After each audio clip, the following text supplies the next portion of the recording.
Olá! Uma estrutura de galpão em alvenaria estrutural é muito pouco eficiente e tem um alto risco de falha durante a execução, justamente pelo método construtivo. Por que eu fiz esse vídeo? Basicamente porque toda hora me aparecem pessoas falando: eu quero fazer um galpão e eu vi na internet que é melhor a alvenaria estrutural. Eu acho que a alvenaria estrutural vai sair mais barato. Primeira questão aqui então: por qual motivo as pessoas pensam que em alvenaria estrutural um galpão é mais barato? Bom, o motivo é simples. Que quando você vai fazer uma parede de um galpão, você não pode fazer ela por dentro de tijolo de 9. Porque uma parede, vamos imaginar uma parede de um galpão aí de 6 metros de altura. Se eu fosse fazer com tijolo de 9 centímetros, quando eu chegasse mais ou menos em 4 metros, aquela parede já está balançando toda e com o primeiro vento derrubaria. Okay? Mesmo que eu tivesse pilares adicionais, derrubaria. Okay? Porque ela é muito esbelta. Então, eu tenho que ter um bloco de maior espessura. Okay? O que já vai para um padrão de blocos de 14 ou até 19, sendo feito em galpões. Né? Galpões baixos ali, então um galpão de 4, 5 metros, um bloco de 14, ainda está ok. Passou disso, um bloco de 19 é mais comum. Então, a questão é que já se trabalha com um bloco de maior espessura. Ok? Dentro da questão, mas em prédios, os caras vão lá, pegam um bloco de 19, só em prédio de 20 andares em cima. Agora, por que eu não posso fazer isso em um galpão? Por que eu não posso colocar um pouco de esforço também no meu galpão? O motivo que não pode fazer isso é que, primeira questão, qual a diferença que a gente tem, se for comparar, por exemplo, um pilar de concreto armado, ou seja, um galpão que eu tenho, sei lá, a cada 4 metros, um pilar de concreto armado, ou, alternativamente, uma parede de concreto armado. Bom, a questão é a seguinte: primeira coisa, quanto de área de concreto eu tenho num pilar? Bom, um pilar de concreto armado tem, digamos, 19 por 40, uma seção comum de um pilar de concreto armado, tá? Ele vai ter basicamente 760 centímetros quadrados. Okay? Agora, e uma parede de alvenaria estrutural? Bom, imagina 14, a largura dela, né, vezes uns 4 metros, né, colocando um pilar a cada 4 metros, uma equivalência a um pilar a cada 4 metros, tá? E vamos imaginar também que eu vou grautear um pouco ali, mas vou ter, digamos, metade só da área de concreto, o restante seja furo. Eu estou falando de 2.800 centímetros quadrados. Dividido pelos 760, estou falando mais que 3 vezes, quase 4 vezes mais concreto ali, mais área de concreto ali para auxiliar na resistência. Pô, que bom? Não, que bom nada. Para que concreto serve? Compressão.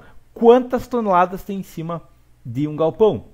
1 tonelada de tesoura, quem sabe 2? Não, meu Deus, se é uma tesoura muito grande, aplica 2 toneladas de compressão. Porque o peso da tesoura em si não é crítico, é bem leve. Okay? Então, o peso não me ajuda em nada. Okay? Eu tenho muito mais concreto, e concreto não me ajuda de nada. Okay? Tem que entender essa questão. Então, a primeira questão é: ok, a gente tem muito mais concreto para suportar a compressão que não existe. Jogou fora essa resistência de compressão. Próxima questão é agora, vamos comparar a inércia. Okay? Porque eu tenho quase 4 vezes mais área.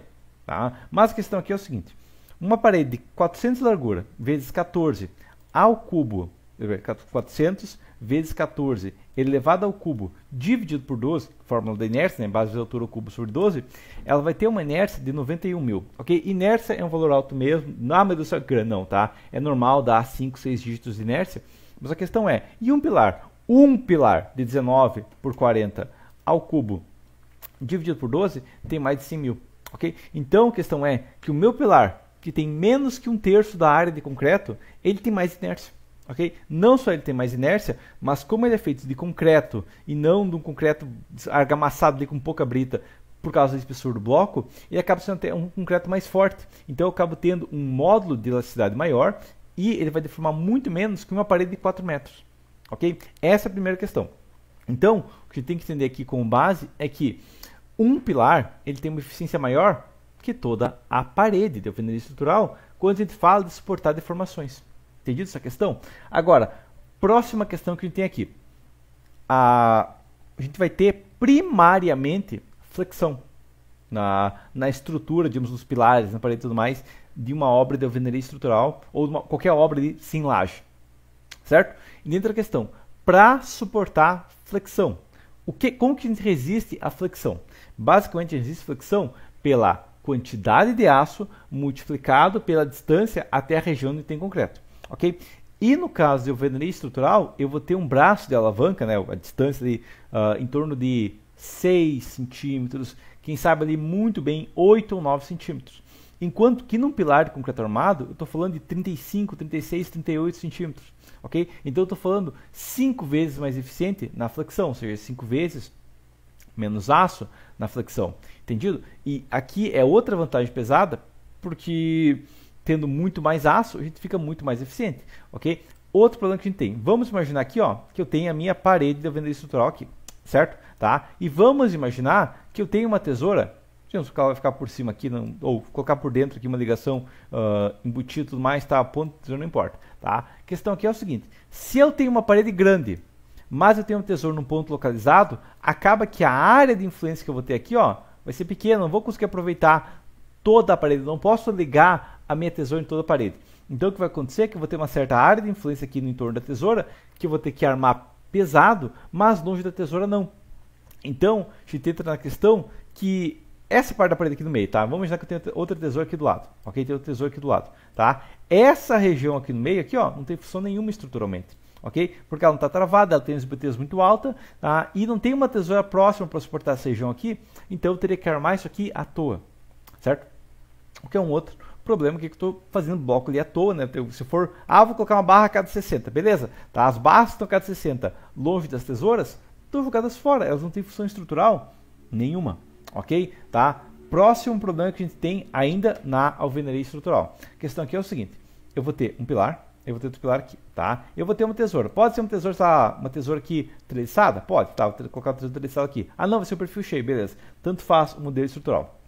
A questão aqui é o seguinte, tá? Vamos imaginar que aqui no centro, ó, eu tenho um engaste, beleza? Tá? Se eu colocar uma rótula aqui, tá? Uma ligação rotulada, é um pouco mais fácil de executar, tá? Mas se eu colocar uma rótula aqui, o que vai acontecer é que eu vou ter um diagrama de momento do setor, basicamente assim, certo? Então eu vou ter um diagrama do momento do setor todo indo para a fundação. Então eu vou ter que armar para momento do setor muito mais a minha fundação.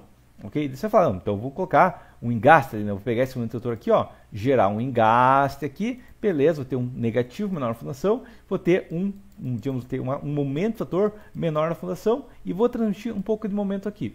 O problema que vai acontecer aqui, lembra que em toda a parede lá, e você está usando só um pedacinho dela? Pois é, então, nessa região aqui onde tem a tesoura, você tem que fazer uma ligação muito mais pesada. Mas se for por cima, mesmo princípio aqui, ó, tá? Você vai fazer, tá aqui na nossa parede de alvenaria estrutural, ok? Tá aqui a nossa tesoura.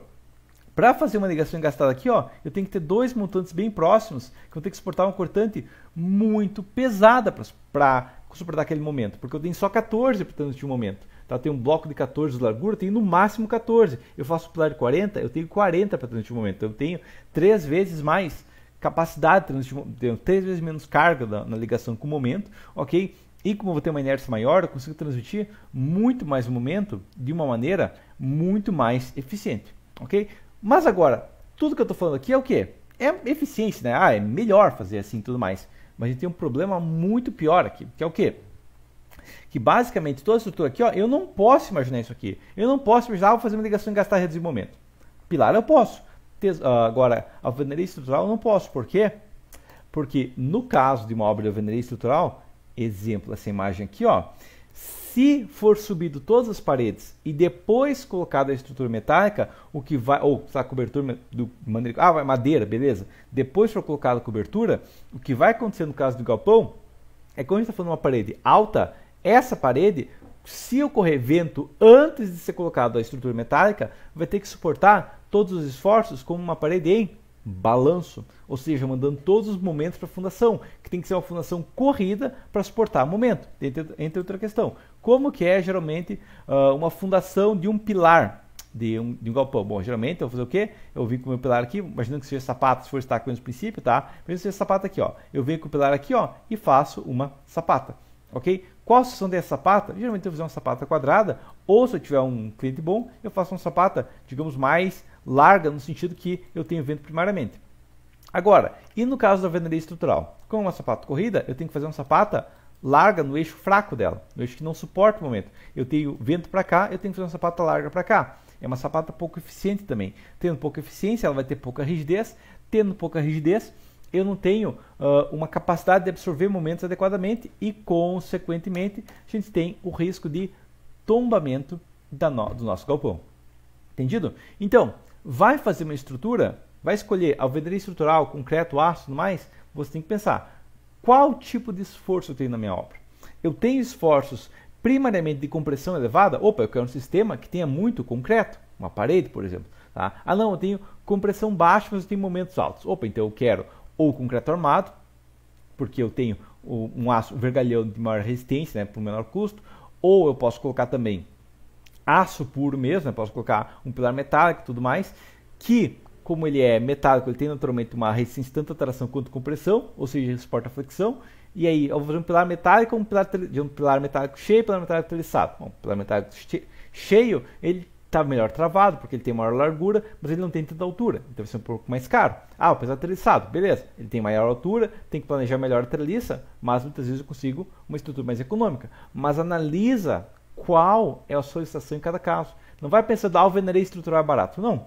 Tá? A alvenaria estrutural pode ser barata se a gente tem compressão, se a gente aproveita ela. Tá? Mas, se você não está aproveitando aquele sistema estrutural, você está jogando ele fora.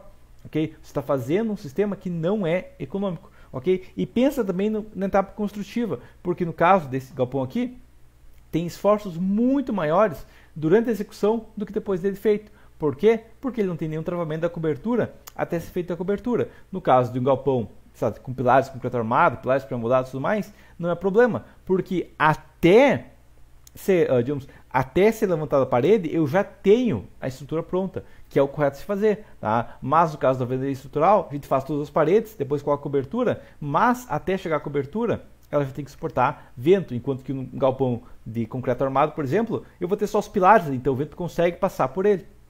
Beleza? Mas por enquanto seria isso, analise cada caso e até a próxima.